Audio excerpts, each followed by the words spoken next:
I have no idea what we saw that night. I've searched everywhere for sightings or even myths around the area we saw it, and have found nothing. But my husband and I think it could have been a Wendigo. My friends and I go camping a lot, and my favorite place is in Red River Gorge, Kentucky. We go there often, and I've been ever since I was an infant. I'm 28 now, married with a kid, and still go there. It is the closest place to where I live, where you can see the Milky Way pretty much every night. It's perfect for stargazing, and I've seen a shooting star every clear night I've been there. When we go without our kid, we night hike to a good lookout point and stargaze for hours. Our first experiences night hiking, we would go to trails we knew well that were used frequently during the day. Ones with log fences and gazebo resting places. The most used trail is a trail in Natural Bridge State Park that leads up to the Natural Bridge. This trail is around 2 miles uphill, depending on your starting point. I've done this trail every summer of my life. I could do it blindfolded.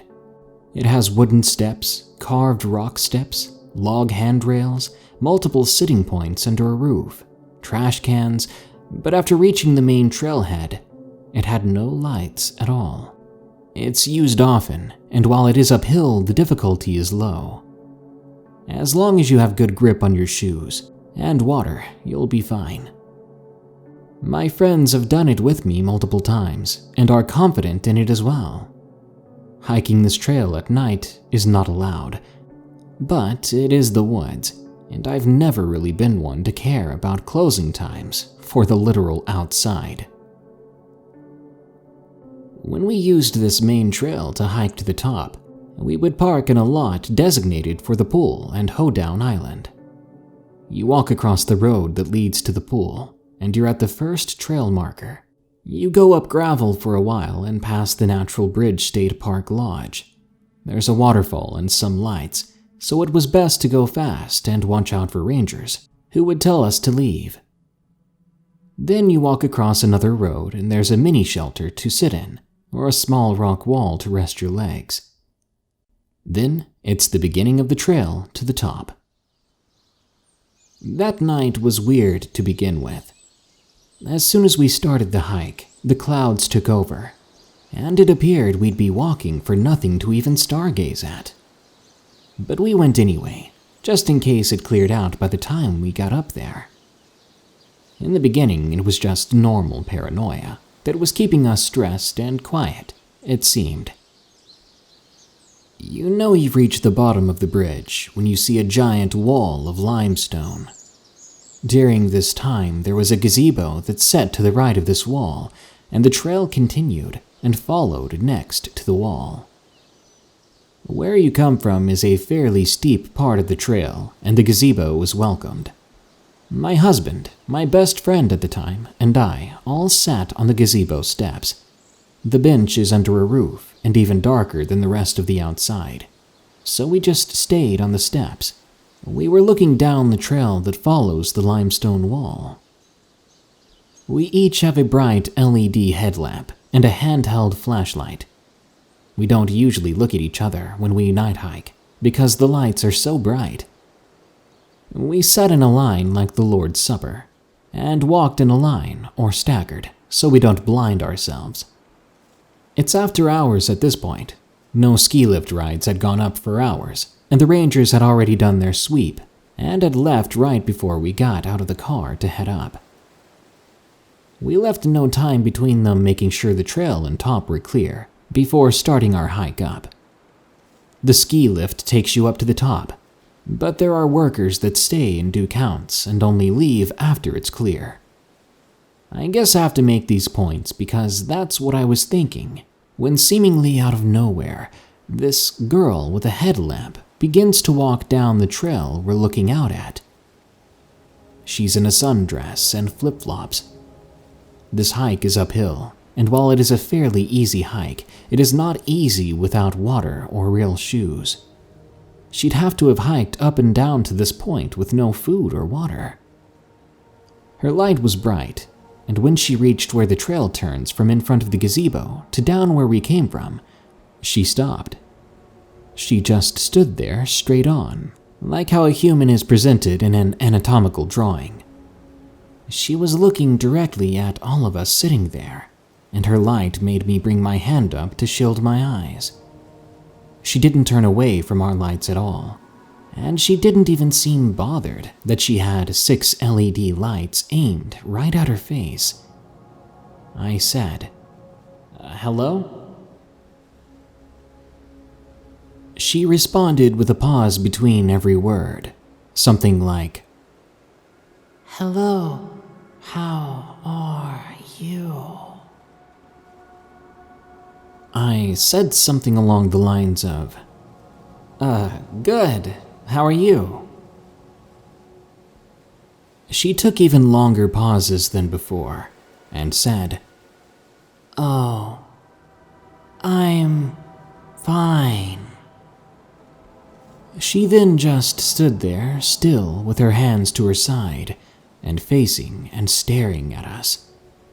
Her light made it impossible to really see her face, and it was so bright I had my hand up the entire time, until she just turned and walked slowly down the trail where we had just come up.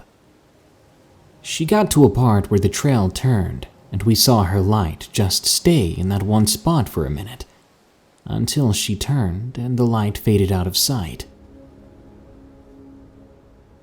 We waited for a while before continuing up. I kept making comments about how weird that was, but everyone else just made it out to me always being afraid. But no one ever came after her. She had done this hike alone, at night, and somehow without being found by any ranger. We got up after a bit and started back up to the top. It felt like it took much longer than it ever had in the past, but we made it to the top. There are stone steps named Fat Man Squeeze that get you to the top of the bridge, and you can walk across it and whatever. Going up and being on the top, we could hear twigs snapping.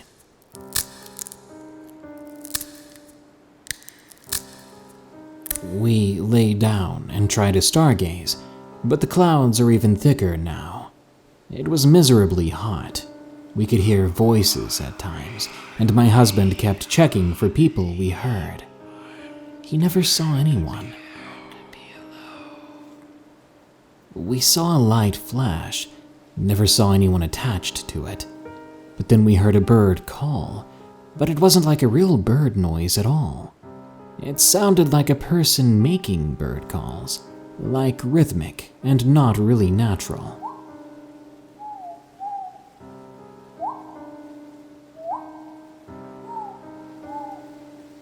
I was convinced we were not alone and had not been alone, but I was also the most easily spooked. I asked if we could leave as soon as they were ready to. They were ready right then and there, and that scared me, that they were just as afraid as me at that point. We began going down the way we came. It felt like it was taking so long. We were going steady and quick. It was downhill, but we were not making any ground, it seemed. It's hard to explain, but it was so weird that at one point, I even said aloud, "This feels much longer." And they agreed with me. I kept looking behind me with the flashlight, and my husband kept looking out to the sides. My friend kept hers mostly forward. I kept feeling watched. I could not figure out what footsteps were ours, or if they were all ours that I heard. I would turn in the direction of any noise, but not see anything. When my husband was walking, he kept saying he was catching eyes in his flashlight. Usually, you can catch raccoon eyes spying on you, or some animal like that. He was afraid it was a bear or a large dog or something, and he never got his lights on whatever eyes they were, long enough to see an animal size or shape. Now we're hiking down semi-flattish area, at least compared to the downhill hike we'd been doing. The log fence or handrail or whatever it was called was on our right side. We're in a row walking within reaching distance of this barrier, and my husband just stops walking altogether and says, "What's that?" But the question is more of an alert. I move my lamp in that direction and don't see anything at first. Then both of his lights catch a shape, and then my headlamp catches it, and I move my hand lamp to center and catch it while my friend simultaneously finds it in her lights as well. All 6 lights now shining onto and kind of reflecting off of a light gray creature. It's bent in a crouching position, kneeling on its right leg, and starts turning towards us. It begins to slowly stand. My mind is racing still. It looks human, but it's too big. People mistake human shapes for what's actually bears in the woods often, but this thing was skinny. It was thin and big, and almost white. It was so light gray, and its skin resembled dolphin skin. There was a shine to it. Our lights reflected a little off of it. It gradually comes to a full standing position in front of us. Its head is long, and its eyes are in a human position on the face, in front and not on the side. But I could not see any other facial features, just big, almost empty holes or pits that were its eyes. It looked directly at us and our lights. The way it stood was intimidating. Almost like when a snake raises up and flexes its neck all crazy to show prey that they're stronger, smarter. It was like it was stepping up to a fight, from crouching, then turning, then standing front on in front of us. The arms hung down low, and the hands seemed long too. Its hands had to be by its knees.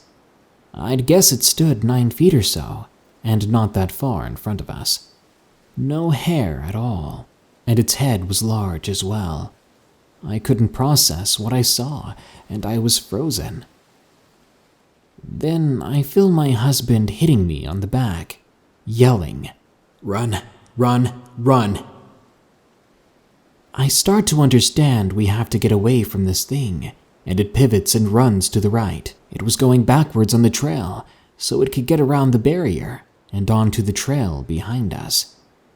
We take off running the rest of the way down the trail, knowing that this thing just took off much faster than us, and after it had crossed from behind the barrier, it would be gaining on us quick. We didn't talk at all, because when we tried, it felt almost like we would get caught. We kept running as fast as we could, but some areas are so steep, it never felt like we were out of sight from that creature. As we made it to the trail beginning with the gravel, we could hear something to the side crashing down through the trees. We ran until we got to the car, and then we drove as fast as we could. As soon as we got to the main road, the sky cleared up and the stars were out. When that thing looked at us, I knew it was smarter and faster than us. I knew that if we hadn't seen it, then it could have easily taken one of us and gotten away.